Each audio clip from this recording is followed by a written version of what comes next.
Hello, and welcome to Rise Together. Today, I am incredibly excited to share a conversation with my dear friend, Pete Longworth. Pete is an internationally renowned photographer, facilitator, capturing images from third world orphanages to the Obamas. His work has been celebrated by thought leaders Gabi Berstein and Simon Sinek, acclaimed teachers Janet Stone and Elena Brower, and several festivals and communities around the world. I have a personal connection to Pete and was actually a little nervous about connecting with him again because of his profound impact on my life. Pete is this person who magically came into my world and helped me to recognize the vision of my future. It was through his eyes and his lens that I became better able to see myself, and with his support and recognition that I came to better recognize my gifts. My work in voice and expression and singing all started with Pete saying, yeah, you could do that. You should do that. and really being behind me and trusting in my capacities. That is Pete. Pete is a magical, inspiring human who not only eloquently captures the playground of this world, but who helps others recognize their vision, see their purpose, and offer their gifts through content and visuals that inspire and impact. Pete offers a content creation course that is about more than just the technical aspects of content creation, which he covers, but goes a lot deeper, and that'll be happening very soon. And I am beyond wildly excited to have a conversation with him today. Pete, I love you. A little giddy up to such an introduction. Thank you so much, Gabi. Yeah, it's really fun. So Pete is in Bali right now, in the beautiful world of Bali. Yes, which means we may get visited by a monkey or two. Perfect. It does happen sometimes. It's real. It is real. Yeah, there's a couple of treats. I woke up not too long ago and I had literally 8 monkeys in my bedroom. I have nothing. I'm like, that's scary, actually. It's a blend between WTF, this is hilarious, and help.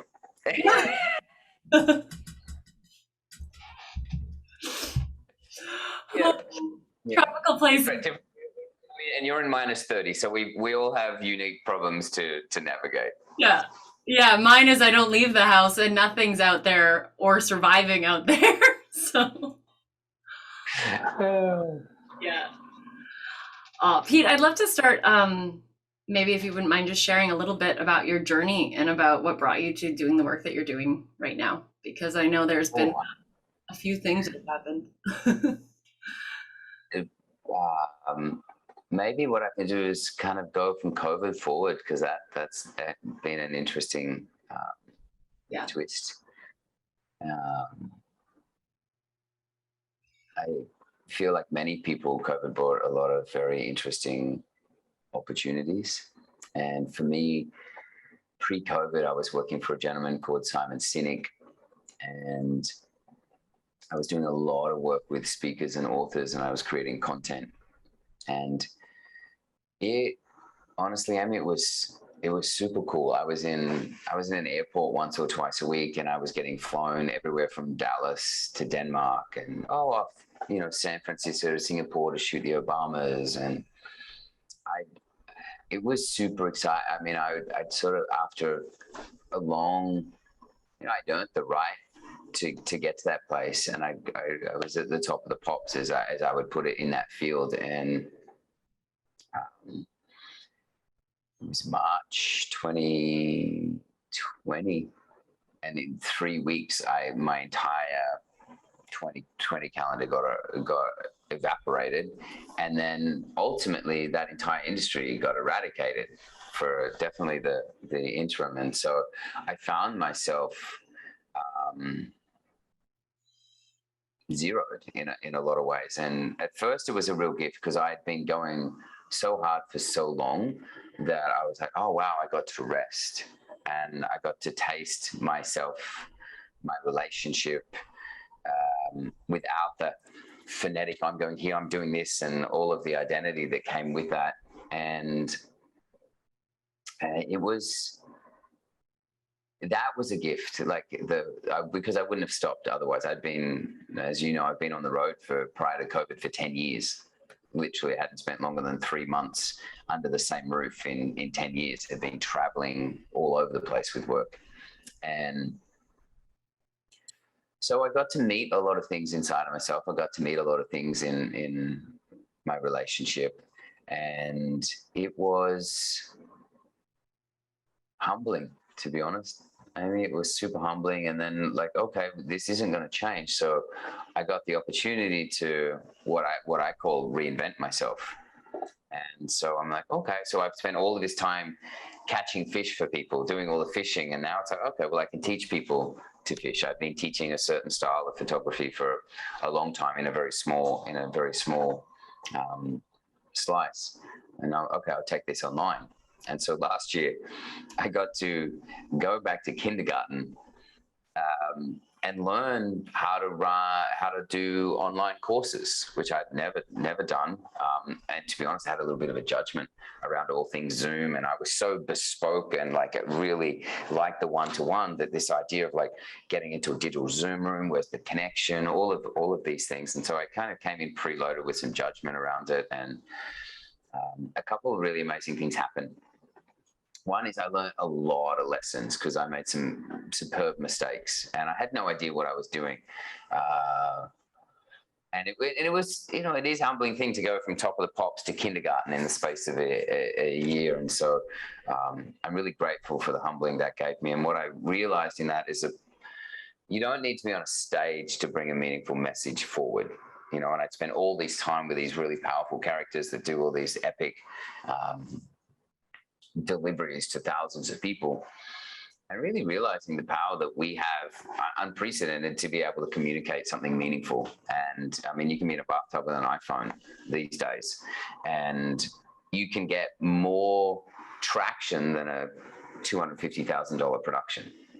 That's just where it's at right now, because people's attention spans and desire and what illuminates their attention is so different. And so it's become really exciting. So I got to learn a lot of lessons around how to do business online. And I also got to learn a lot of the things that's in people's way. And so it's been this really interesting deep dive over the last years. I learned a lot about myself, and then I learned a lot about how to do business and how to do life in a completely different way. And I'm really grateful because it's blown my mind. I now don't want to travel. I'm super happy being still. The fact that I can show up in my living room. Sometimes I don't wear pants, but no one ever knows. I might not have anything on now. Like it's a treat. It's a treat. So that's been my journey, and I've really kind of dove into this idea of how do we create content that matters? Because I'm also in sort of looking at it all. There's a lot of shit out there, and there's a lot of noise, and there's a lot of people who have some really meaningful stuff to say that are getting lost in the noise. And what I feel really lit up by is helping people who have something meaningful to say to stand out and not get stuck in the noise. And so that's been my journey, and it's been so fulfilling because I will sit in a Zoom room and I have 12 different countries, people I've never seen, would never know anything, that are now in there. And Amy, everyone has the same problems. I mean, you probably find that with all of the singing and the pieces that you serve up to people. It's like, it doesn't matter where you're from or what you're doing, like we're all pretty much dealing with the same handful of dramas. Totally. It's so funny hearing you say this because, as an observer, I mean, we were in Bali together, and then I took off, and as we were talking previously that we haven't spoken, I watched you do this, and to me, it all made just so much sense. Here's this man who I went into the woods with and did photos with and danced around naked and cried and sobbed and went into a glacier lake with. And this man who kept seeing things that, oh my gosh, I didn't turn my phone off. Terrible. This man who kept seeing things that I couldn't necessarily see. And you had this really beautiful way of capturing me in raw. And then to grow beyond that and to be in spaces with like Janet Stone's retreat and these spaces with you where you would say like, no, this is your gift. Like this is where this is what comes through you. So to hear that you're helping other people like create content and kind of express themselves through their work by pulling out their magic, by helping them see their magic, to me, I'm like, well, yeah, that's what you always did. Like you took photos, that was cool. But what you did was recognize magic. Like you're my magic friend. We all have it, you know. Some of it is just under a few more extra layers, you know, and some of us adopted some layers from family and from experiences, but ultimately, like, there's magic in all of us, and do we dare to uncover it? That's an interesting thing, I think, for people to consider when they wake up in the morning. It's like, okay, do I dare? You are good at on others and yourself. I just think, honestly, I feel like we're so lucky. Like, we have these vessels. We're on this huge blue-green planet. We have, like, gravity that keeps us grounded. We have water that we can go dance in. It's just, I mean, think about it. The two things we need to do to survive: make love and eat. Like, two of the most delicious sensual pleasures we possibly know, and we have to do that to survive. Like, that's how we survive. Like, the game is stacked in our favor. Like, things are good. Like, it's this, you know what I mean? Like, we're so freaking lucky, and we, like, pack ourselves with obligations. We take on other people's, like, desires for our life, and so we're waking up in the morning and responding to what everyone else wants of us, rather than, like, choosing who we are and where we want to go. But it's like, how long do we do that? Like, a week? Is that okay? A month? A year? Like, do we get to our expiry date on a hospital bed and look back and be like, wow, I spent so much of my time living based on what other people wanted in my life without actually actively choosing and chasing my own magic? And so I just cannot. I think we're so blessed, and it's just peeling layers back, you know, and you see this in your work. Like, it's all there if you could just move through those pieces. Like, this place is a playground. I know. I mean, every time I hear you, I love the way you see the world. I love it. I love the way you see the world. And I imagine, we were talking a little bit prior, we put out content, we make something, and it's like, well, what are people going to think? Or what are they going to say about that? Or I need to look like this because this is how this person designs, and my design should look like their designs because that's what's trendy, and nah, nah, nah, nah, nah, nah, nah, nah. And it's the same with voice. It's like, well, I can't do that. That sounds performative, or that sounds weak, or that sounds, well, cool. That gets to live here too. Like, you're the raw, the vulnerable, the weird, the quirky, it all gets a voice. If we can let ourselves see it, what's beautiful is it refines, it matures, like our tastes, right? Like, if I never explore my rebel, my anger, how do I learn how to, like, hold my own, like Nina Simone? How do I learn to, like, hold a room and let my rage or my anger not be something that hurts people, but that actually makes us stronger? And I think the visual world is the same.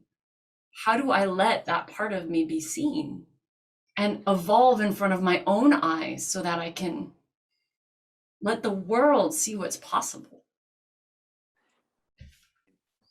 First thing I say in my program is, the content you create is for you. Yeah. The content you create is for you. It's not for them.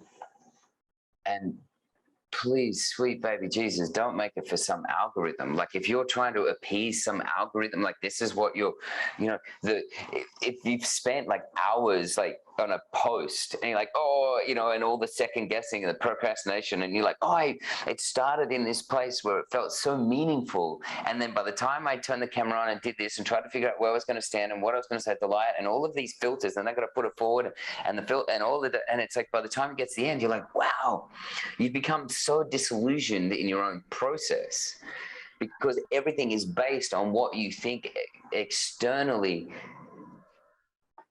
is going to think of you. And it's just,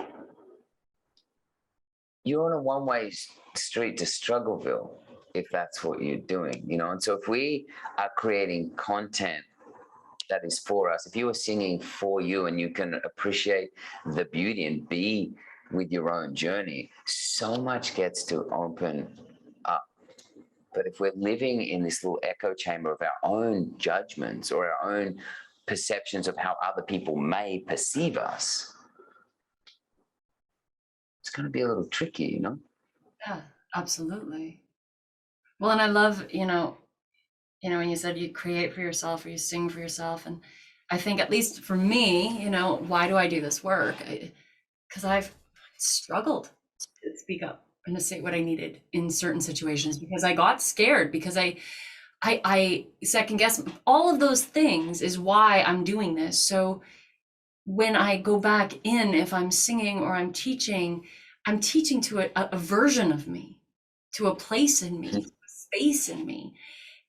And whether it's a client avatar, all those things that we do in business and development, I can't tell you how many people I talk to, and it's like, your client avatar is you 20 years ago. Like, that's right. It's a version of you. It's a piece of you. So if you can lift your own heart, if you can call your own grace, how can that not touch? And if it doesn't touch someone, who cares? Because they're not who you're talking to. The fact is, you've already won, though, because you just lifted your own heart. That's the point. It's like, I'm going to start a movement. I'm going to do this. I'm like, how about you just like move through your own shit? And if people think it's cool enough and they feel like, yeah, I want a little piece of that, let them come along. It's like, I mean, lift your own heart. What a beautiful expression. It's like you've already won if you've done that. But I can tell you, if you're watching some content of like, and the person is there trying to create content to like, for some externalized reason, it has less potency than somebody who's just doing it to lift their own heart. Just because they freaking love it. Yeah. Yeah. So I'm curious then, how do you address, like, I'm totally just talking for myself because why not? I'm here and that's what we're talking about. But like, expectations of like, you have to put out regular content and it needs to look like this, and it needs to be consistent, and there is some truth to that, because consistency, those types of things matter. So there is a discipline aspect that I think has to exist. How do you balance that, or how do you work with that with people? For a lot of people, it's a structure and just having a strategy. And once you have, for those of us who are creative,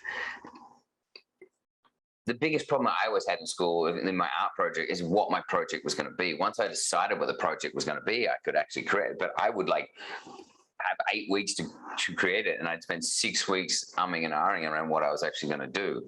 And so having structure, for a creative mind, having structure and a strategy that you can follow along is so helpful, because here's a good one. Boundaries create freedom. Boundaries create freedom. And when you have constraints, you actually get to expand your creativity to the edges. Sometimes it can be a little overwhelming if there's no boundaries. And I think that's true in many aspects of life, including relationships. And so is a boundary really a limitation, or is that just an edge that you get to go play and like fill the container up into that place? And so structure and having some strategy, also having an understanding of why you're doing what you're doing. is super important. Otherwise, it's like, oh, I meant to do, okay, I meant to post today. And so many people like burn so much energy phonetically because this is what I meant to do. But it's hard to find the excitement or the alignment because you don't know why you're doing it in the first place. And having spent as long as I have working with Simon Sinek's team, it's like, it's really powerful to start with why and come from taking the time to realize why you're doing something will empower you and provide all the fuel you need to have the discipline and to do the pieces. I love that. I mean, it's a great book, and Simon's work is amazing. For those of you who don't know, Simon Sinek wrote Starts With Why, and it's amazing. It's so interesting to me when I'm working with like a client, and let's say they want to create a content or they want to have a conversation or they want to. Most of the work, I kind of say everything goes attend, attune, articulate. Attend is 90% of it. Attending is what is actually here, and can I admit and permit the truth of my reality? Can I actually land in the fact that I have resistance to saying that to that person instead of I should be able to? Or can I I have a critical voice, but I don't want to get rid of it because I'm attached to it. Cool, that's fine. It's all allowed. And then when we attend to it, it's funny, I'll watch and we'll talk and person's voice will change and I'll see like their eyes change and they'll just start to talk, and little by little, the actual things that are there start to come to light. And the second they do that, the second they hit like the root of it, I don't need to give them a technique on how to express themselves. I mean, I can give like a couple tips, but they've kind of already got it. It's just the time to land.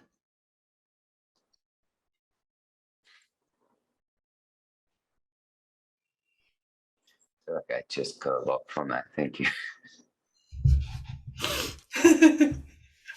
Where do I sign up? It's a great gift of giving ourselves permission. I talk a lot in the program around like getting intimate with the inner critic. And like the meanest voice you're ever going to hear is your own. Isn't that fucking crazy? It's like again, we have this like amazing playground, and instead of like running wildly enjoying it, we consume ourselves with self-criticism, self-doubt, self-judgment, projected judgment. I'm like, it's fascinating what we do with these amazing gifts. Yes. And there is something in the program we talk about. It's like, know this voice, get intimate with this voice. Again, you don't need to disband it, but like commune with it and choose. I love that you say intimate and not like just forget or just like shut it up. And it's like, oh my God, that doesn't work. It doesn't work. It does not work. The more you push it away, I don't know if you ever worked with Diego Palma, who was a ayahuasquero in Peru. He's passed. He was a beautiful teacher. But he said, talking about ceremony, he would say, like, the more you fight the medicine, the more the medicine will fight you. The more you fight your inner critic, it is the medicine. It is a part of you that has a really crappy strategy for saying, I really just need to feel like I belong and that I'm enough.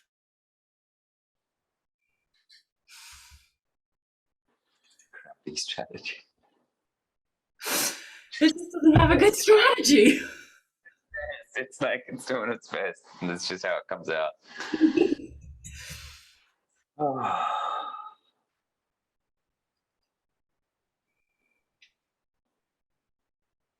Yeah. Oh, I have a task. We'll go on a little trip down memory lane. Always. I had I'm sure there'll be trips down our memory lane, but this one was, I remember the first time I really got intimate with my inner critic. I was mid-20s, and I signed up at a salsa dancing school, and we would do these dances, and then we'd have these social dances. And I remember being so nervous because as a man, you're expected to lead and help these women do incredible spin dips and all of this, and you got to know. And I was like, and when you're learning, it's so difficult. But I would go into these social dance environments, and I would like awkwardly, like, it took everything I had to go ask a lady to dance, and then we dance, and I'd be like trying to get these steps, and I could hear what everyone was saying, you know, like because everyone stands around the side while the song's on, those who aren't dancing, and like, oh, look at him, he's out of step, he missed that, or like, what's he doing dancing with this woman? Like, he doesn't know how, like, she knows how to dance, and I could literally hear them. And at the end of the song, I had a kiss her on the cheek, and I run to the side, and I'm like, oh my God, I'm like I'm still alive, yes, yep. And then I would watch the next song, and I'd be like, oh God, look at this poor Muppet, like trying to keep up with this woman, and da da da. And it just like, and it hit me, like the only voice I was hearing was my own. And once I was like, whoa. And when I just stopped being a brat to everybody else, I found the voice, when I was out there, I was actually just able to have fun with what was going on. But God bless salsa dancer for bringing that great lesson to me, my first communion with my inner critic. I also love the brat.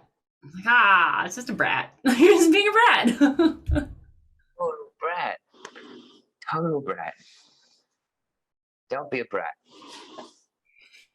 That's better when you're not a brat. It is. To yourself.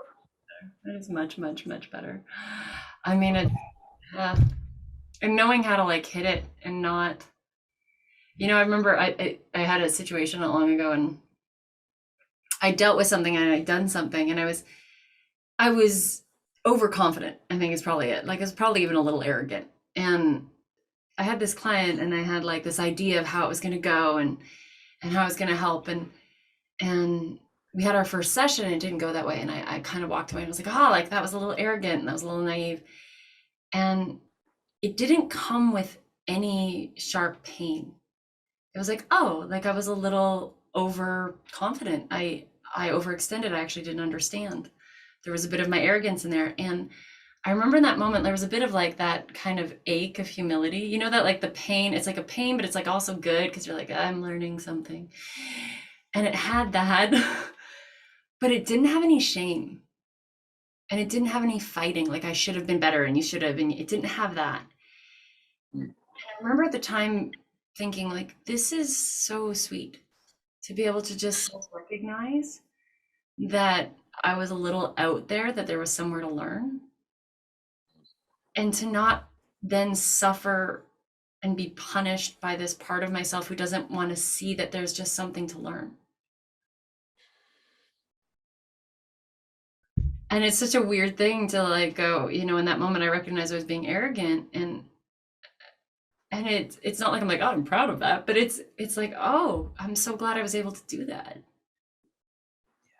And I don't know if this is true for you, because it's definitely true in my work. When I hear someone speak, when I hear someone sing, when I hear me sing, let's be real, this is where I learned it all.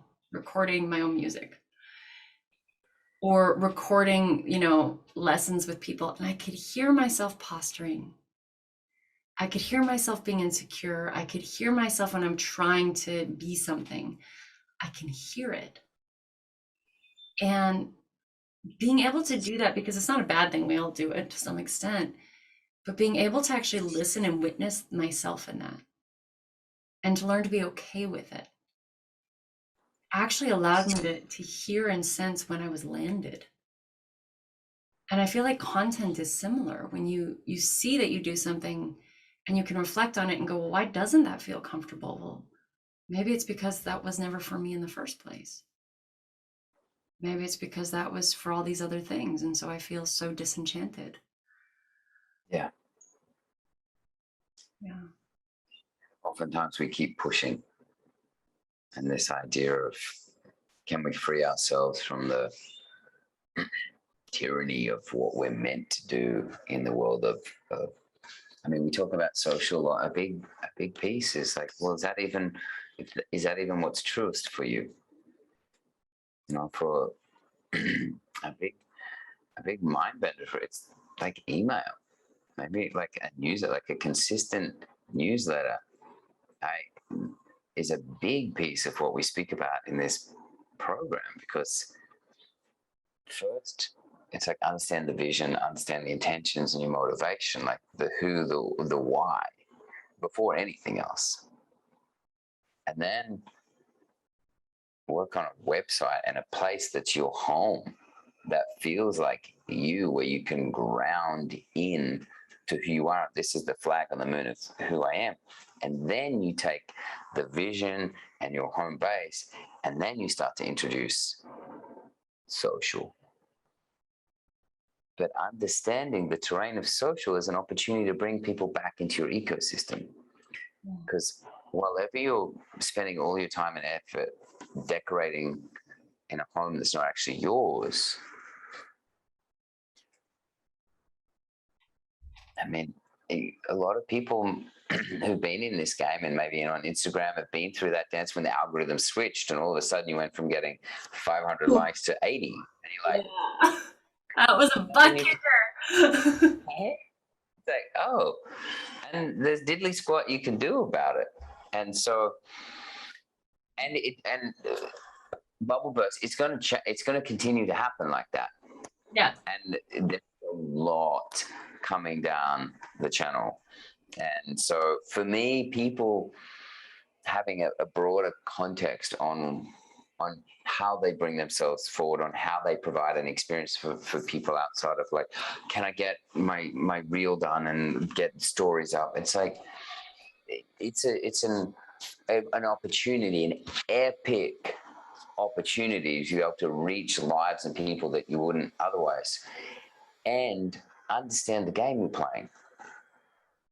Understand the game you're playing and play the game in a way that feels for you authentic and that comes with integrity. Because if you're trying to bend yourself to play a game that you don't really subscribe to the way in which it's done, it's going to be tough. And so set yourself up for success and understand how to play that game. I mean, you've been on the festival circuit, right? So it's, you think as a performer, you go to these festivals and you think, well, I'm providing a lot of value here. I should be getting paid a little more than, like, I've spent what they're paying me on food today, or what, like it kind of happens. And it's like, but and that can like really grate you. But the moment you realize that's an opportunity to connect with people you wouldn't otherwise, and if you step into the game knowing, so, okay, so I'm going to get my lunch paid for here today, but what I am going to do is I'm going to have an opportunity to connect with people, and when I connect with people, I'm going to be able to bring all of these people into something else I'm offering. When you start seeing that as an opportunity, not like I can't believe I'm not getting paid for, everything changes. And so much of my experience of life and the content I've been creating is it has little to do with what's actually happening and everything to do with how you relate to it. Because every moment is either a prison or a paradise. And the only thing that separates it is your perspective. And as you eloquently put in the intro, I have had the privilege of documenting everything from orphanages to the Obamas. And I remember many moons ago, I came out of Cambodia having shot this orphanage. And I mean, these kids you cannot believe the stick they have and what happened to them, like having,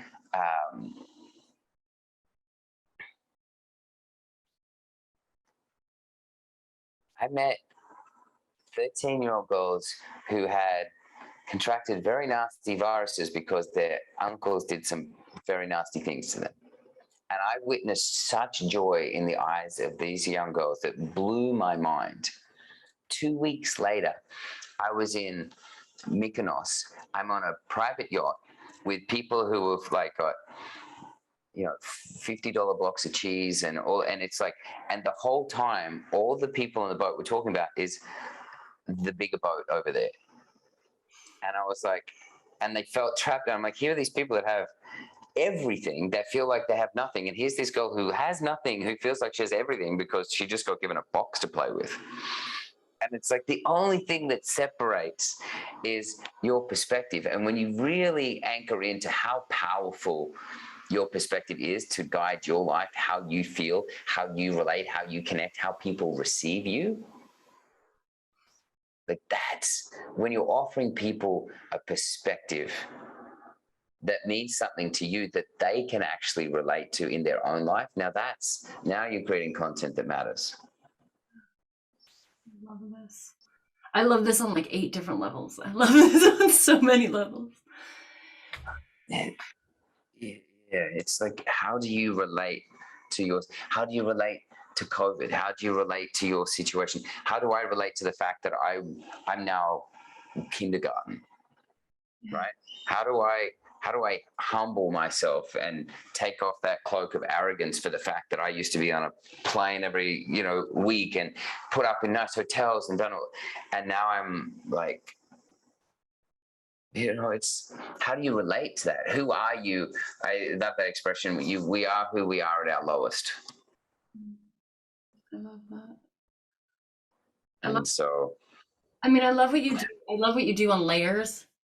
The more I learn about the nervous system and the more I learn about how we work fundamentally, when you open yourself to a perspective, when you open yourself to a why, to a joy, to a possibility, to coming home and being like, I guess I'm not living in Bali, I'm going to study, I'm going to engage here, or whatever it is, I can't fly around the world, I'm going to engage in this way. When you open yourself to that place of seeing again, it changes, it regulates the nervous system, it heals your system, it gives you access to your prefrontal cortex so you can create content that matters. If I'm sitting there trying to make something, I actually think that's why I'm happier now than when I was performing in a lot of ways, because I'm not performing to please anybody. I'm performing to bring magic out with everybody. I'm creating something because it makes me come alive and it helps other people come alive. And now the stuff that comes out of me isn't mine anymore. I didn't make it by myself. I made it because we were in something together. We're in an experience. And these ways of seeing, it changes your whole mechanism. It physiologically shifts your capacity. The work, you might not speak to it in that way, but the work that you do does that. I mean, God, I cannot honestly, the amount of possibility that you brought into my life in this crazy twist of fate by helping me see things I couldn't see. I think that's just, it's a gift beyond. I reflect so often too, I remember we were having that conversation, sometimes social feels like such an overwhelming beast, and you're like, and then it's like, well, as you so eloquently put it, if it wasn't for that, we never would have met. Yeah. So I think it's kind of getting to that, maybe how we commune with our inner critic, it doesn't serve to hate something that actually provides a lot of value. Yeah. Well, and it's so funny. So how we met, and I think I'll share it because I remember talking, and you weren't really in a social, and our friend Allie Bogard posted a photo of, I think it was her and Elena Brower, and it was beautiful. It was such a gorgeous photo. And at that time, I was like, I need to do a photo shoot. And I saw this photo and I was like, I want to know who did this. I was like, I just want to know who made this happen. And I found you on social media and I sent you a message, and it turned out you were going to be in Vancouver, which was a big fluke because I'm in Calgary. And I was like, I can go to Vancouver. And I think it was 2 or 3 weeks later, I sent the email, nothing happened. And 3 weeks later, I get this call from this Aussie guy just being like, who are you? Because you had found my music and you were listening to it and you're like, who are you? It was because no, maybe that image didn't touch everybody. I'm sure it did because it was awesome. But like it spoke to me so deeply, I had to find you. Mm. And then your music spoke to me so deeply. I had to know, like, I literally was like, what? You know, you do a little due diligence. I'm like, who on earth is it? And then it was not long after that, I had the event in Vancouver, and they were doing music for it. We met in Vancouver to do a gig together, and we'd never met. And what a collaboration! It's pretty rad. It was super rad, Amy. Thank goodness you reached out like that. Well, what a treat. And then the opportunity to go and create content together. So beautiful. It was magic. So beautiful. Truly was. Truly was. I feel like now might be a really lovely time for you to offer, like, to show a couple images and why they speak. I would love. Can I show images of you? I put a little some things together. All right, for anybody who watches this who doesn't want to see my butt, pause. To see Amy's butt. It's a super cute butt. I think you guys are going to enjoy it. I would stick around. And what I put together is coming from two shoots. One was that adventure in Vancouver where we went up into the woods and just had what you were mentioning before. And it was a super beautiful afternoon into evening shoot, which to date, and I don't say this on all the podcasts I come on to, was literally one of my favorite photo shoots of all time. We were there with you and Sasha, and it was such for so many reasons. And so I always love the opportunity to review this and what a treat it is to share it, because not only is the content absolutely beautiful, but the whole experience of what surrounded it was super beautiful. And we really went to, create content for ourselves, and we got rewarded with that.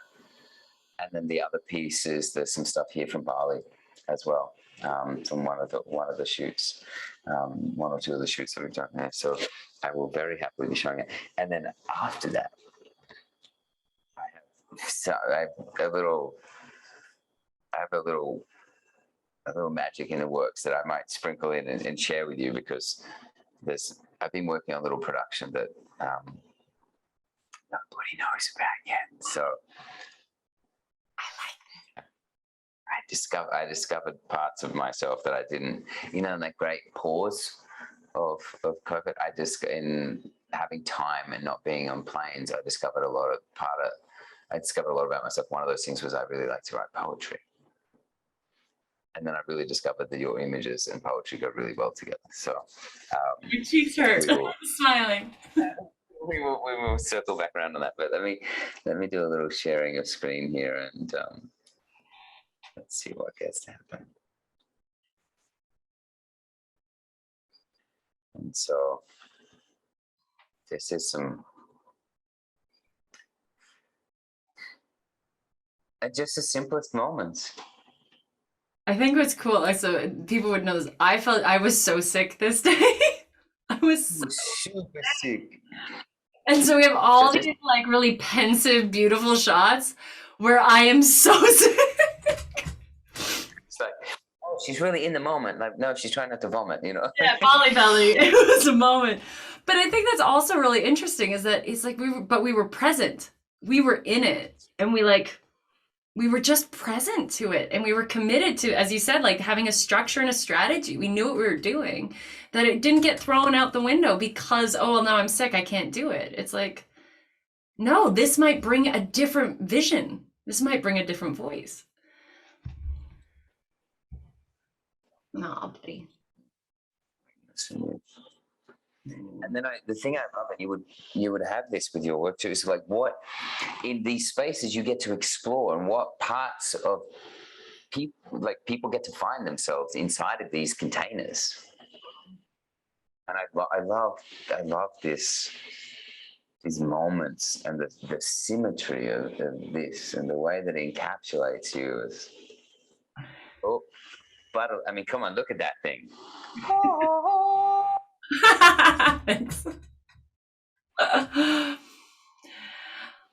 Yeah, that was a big moment. That was a big one for me. I don't think I've ever shared Right? anything naked thing with my, I haven't shared that with people, but that was a big moment. It's That was a lot. a lot, and this is, I have to say, I'm very privileged in many photo shoots when people are endeavoring into parts of themselves. I think there's a desire, in particular with women, and the majority of the people that I work with are women, to be seen in their rawest and be celebrated. And to, I think a lot of what I'm providing is permission for people to see themselves in their own beauty.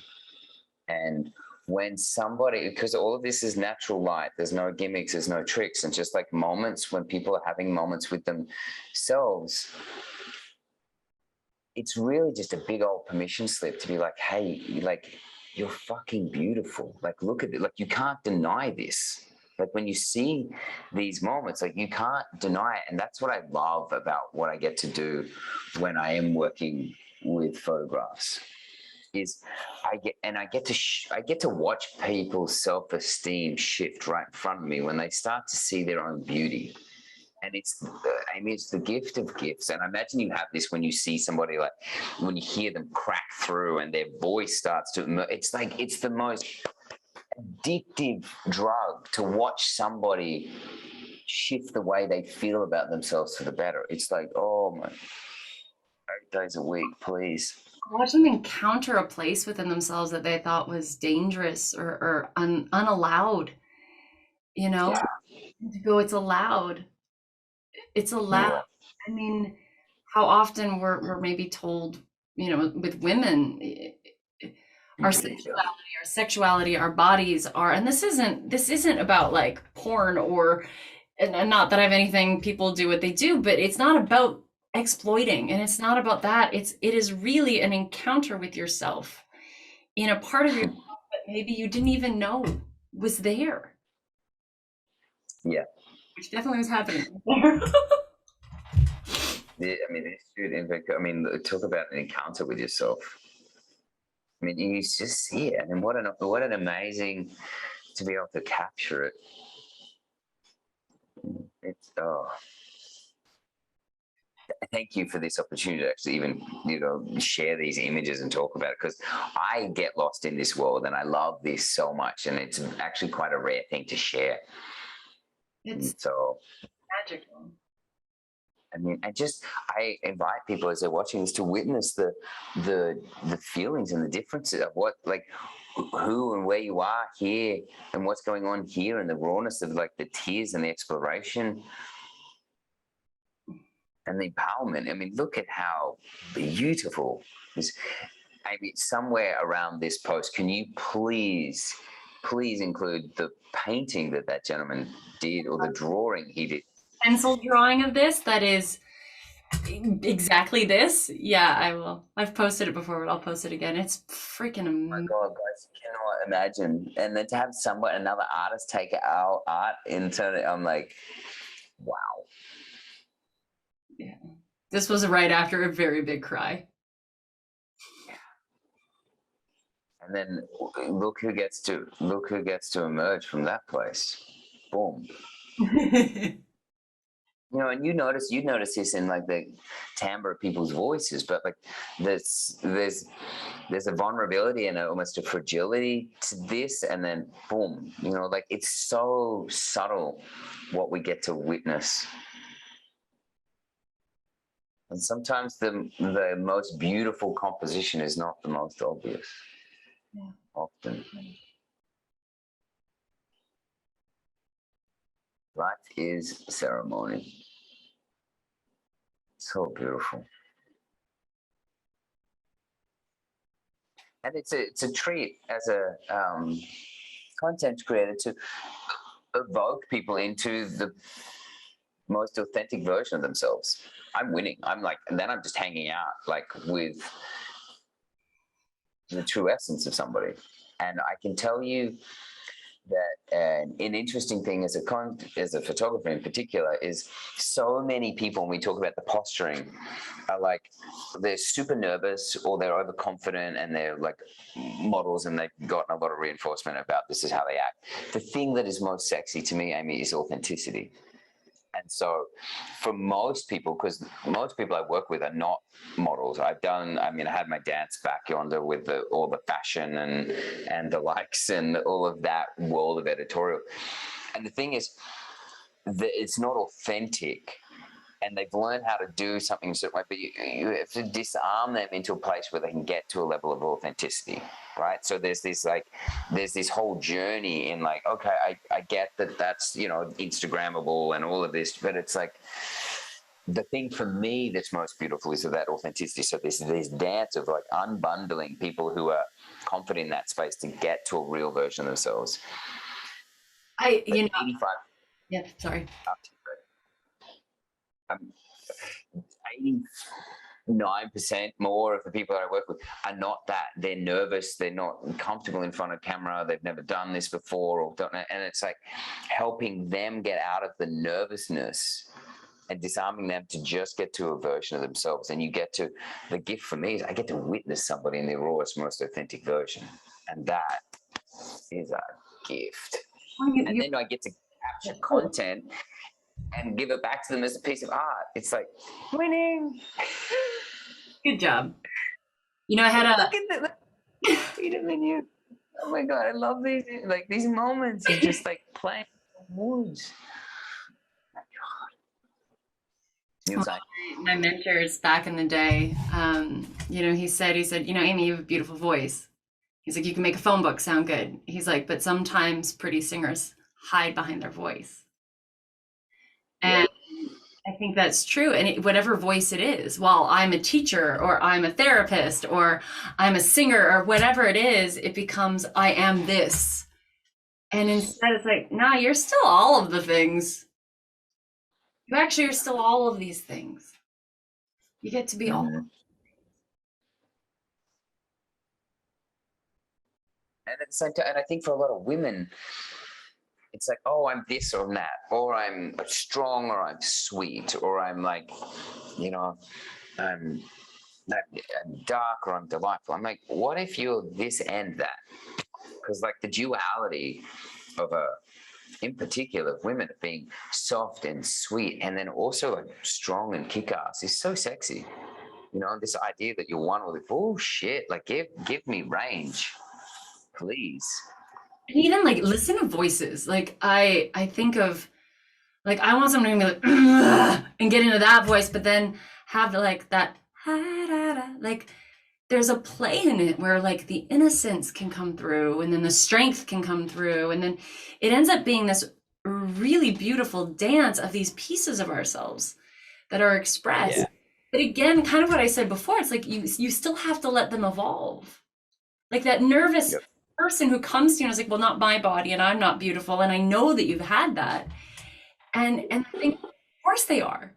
But we have to let even that nervousness kind of gently unravel and get to see what's on you. Your gift is you see what's underneath and then you get to like show it back and watch them go through that process of re-encountering themselves, reclaiming themselves.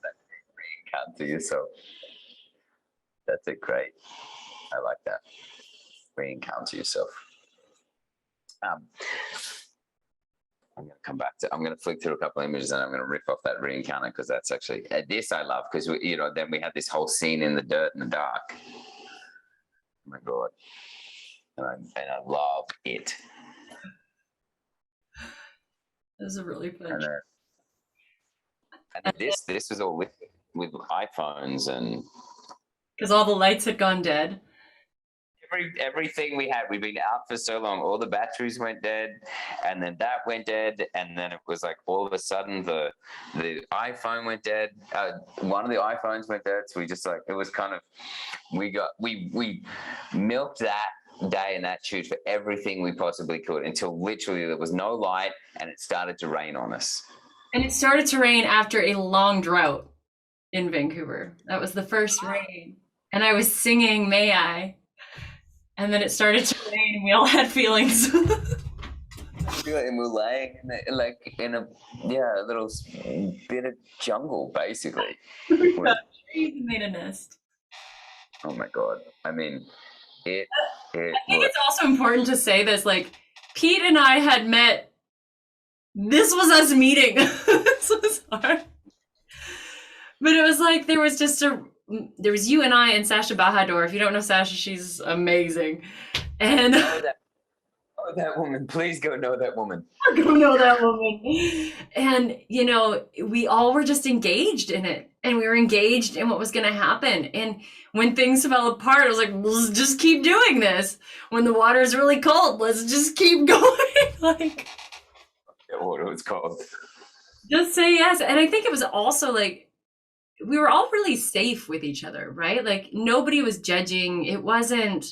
There was no manipulation. There wasn't really any of that. It was more like catching and dancing with the spark. Lifting hearts. Yeah. One of the biggest pieces in creating this style of content for me is like I will witness what I allow. And so by my capacity to show up without judgment, with vulnerability, with a willingness to go to the places I'm asking of others will completely determine the experience I'm having. And if we are walking through life, asking things of other people, asking things of our partner, our parents, our kids, and not willing to provide that ourselves, whether it's spoken or unspoken, there's a kink in the field, and it's just not going to work. Like there's no respect there. You're not operating with integrity, and people will pick it up because there's more than words going on. I mean, this better than anybody. Like there's more in the field, whether we can see it or not. And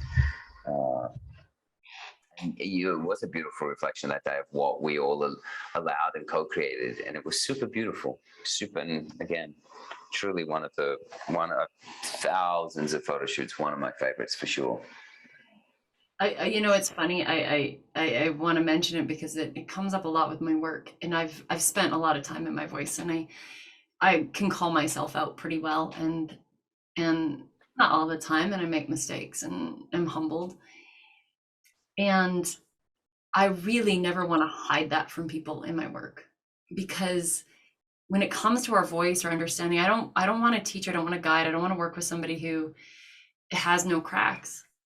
I want to know that they know how to be with their cracks, that they know how to honor them and respect them and give themselves space when they need it. I need that. Like, that's important for me.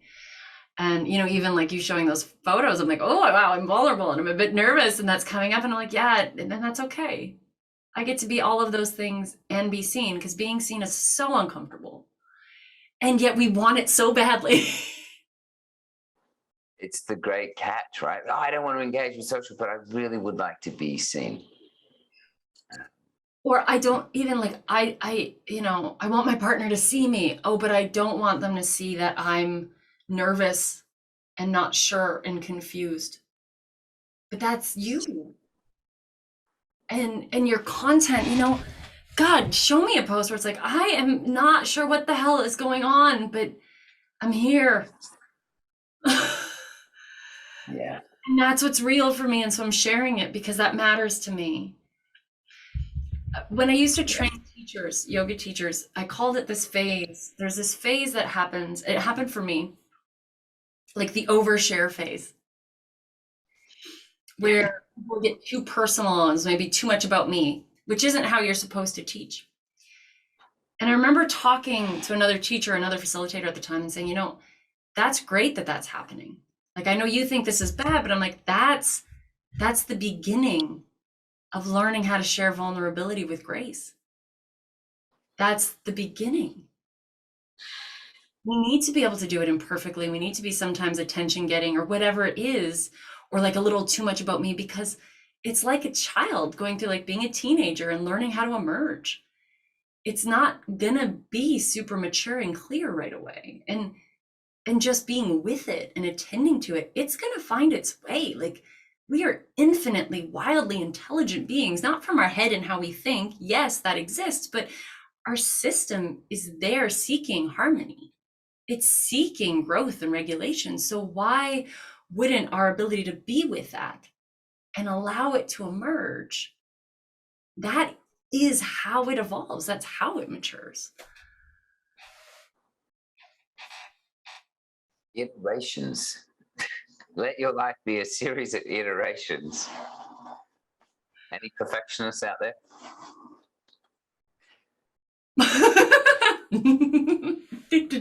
No.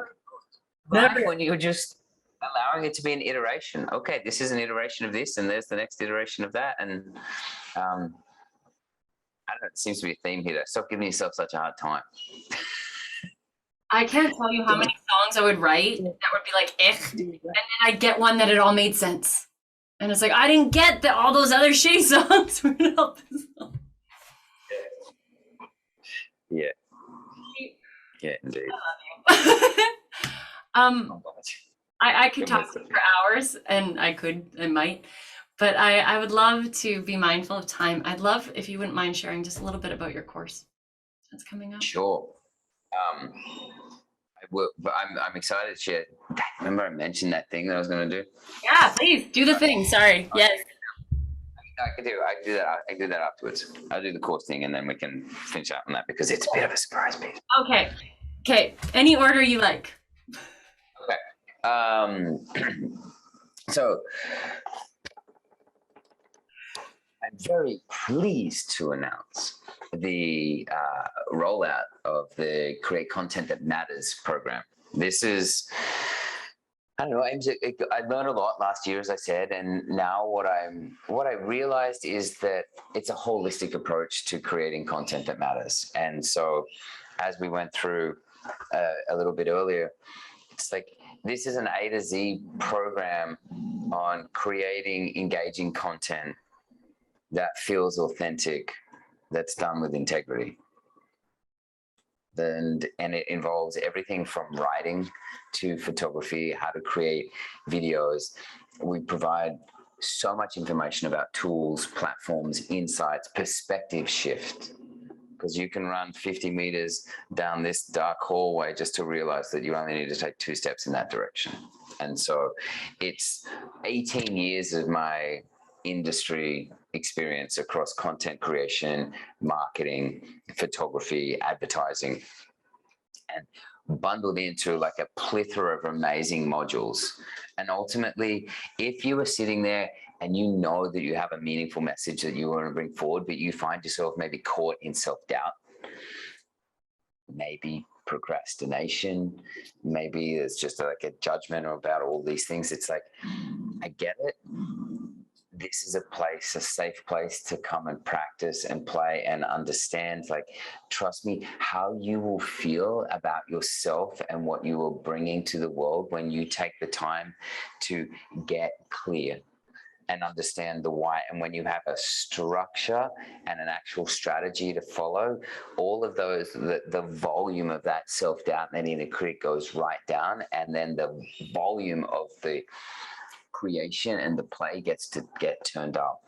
And that's the thing that I love most. I've witnessed such incredible transformations with people that have come through and tasted aspects of what we're bringing forward with this. And so if you have a desire to create content that matters, please get in touch with us, because I would so love to get on a call. That's how this works. I'm not going to send you, I'm going to commune with you.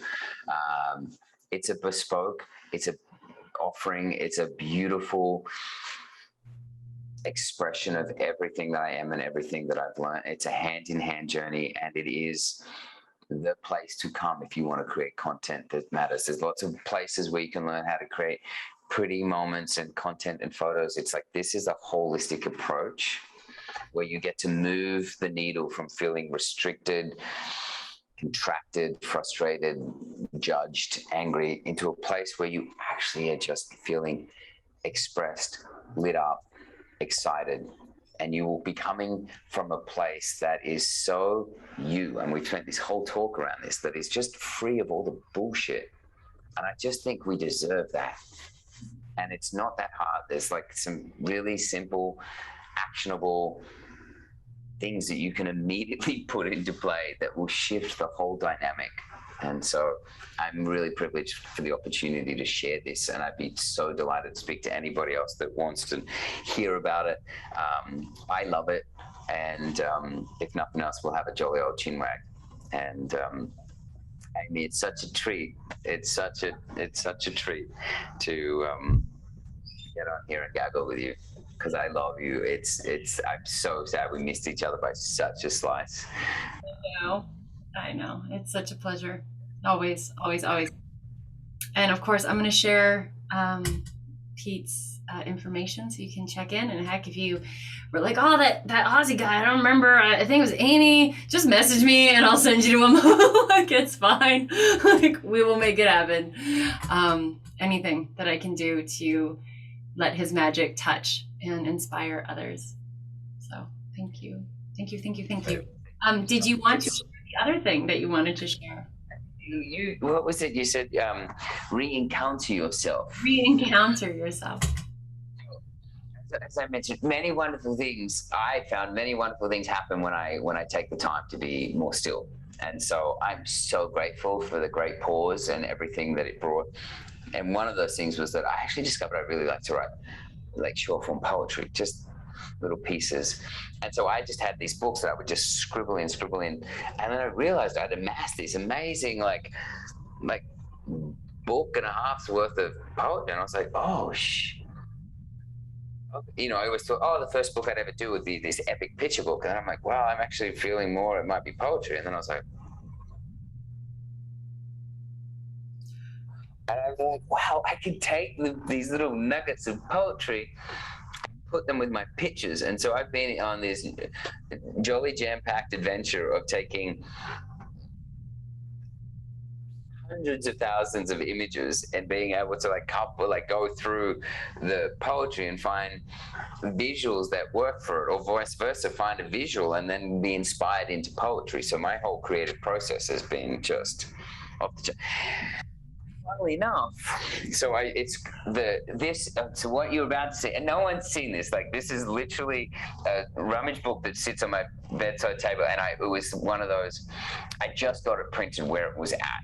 It's by no means anywhere done, but I'm like, I'm actually this is gonna happen. So what you're about to see, no one's actually seen, unless you've been in my living room. And so it's called Find Yourself. And so this is a collection of pictures and poetry, and I just love that you were saying encounter yourself. And so I was taking, images, and again, so much of that thing from Vancouver came here, and you may not, so it's like I would take, and it's going to be hard with the light and whatnot, but that image of you in the dirt, and and it's like she breathed fire, and I begged to be burnt.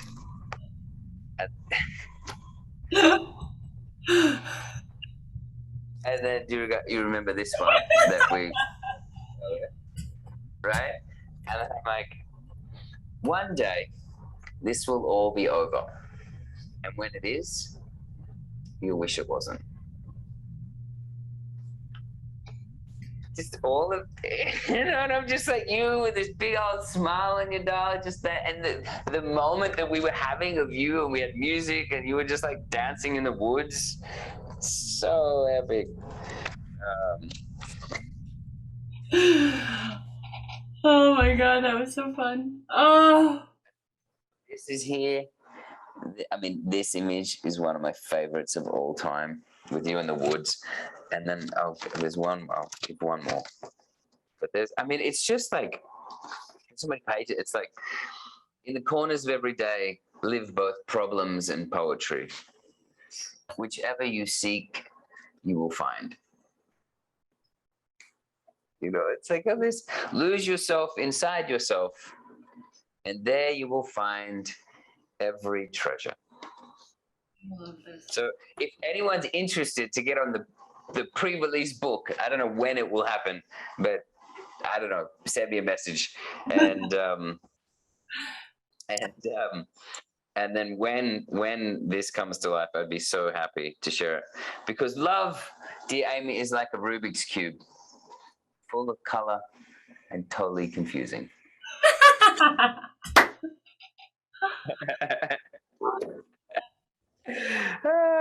All right, I got two more. This remember this? I remember all of them. Oh my God. Her heart whispered, understanding is not so relevant. Just feel. His mind listened, and they never looked back.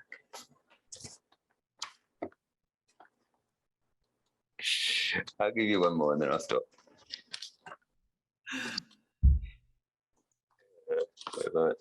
Come now. Put down the pixels. Let's talk about great art, great beauty, and make great love. For this will all be over soon.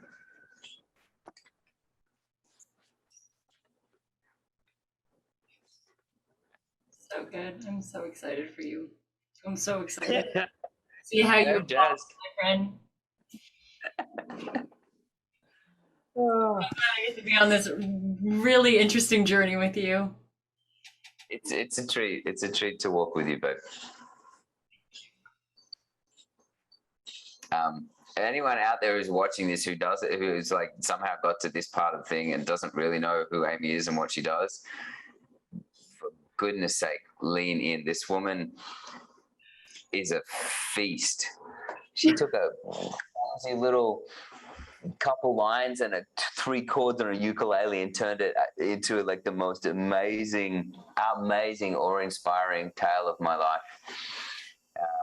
And did it in such a joyful way, and the capacity. And I love the parallels, Amy, between what we do and that helping people get past their limitations. And you can take all the singing lessons you want, and that's amazing. But until you understand maybe the real barrier is not the voice, it's the stories that we have associated to that. And all I can say is that anybody who's remotely curious about that journey, like, oh my goodness, email her and talk to her, because she's had a profound effect on my creative journey and how I actually feel about my own voice. And so I am so delighted to be able to cross-mogenate, and it's a very, very eloquent two-way street, Amy, and I'm so delighted to be here and introduced to whomever is on the other side of these pixels right now, who's going to put it down and go play and make great love and art right now.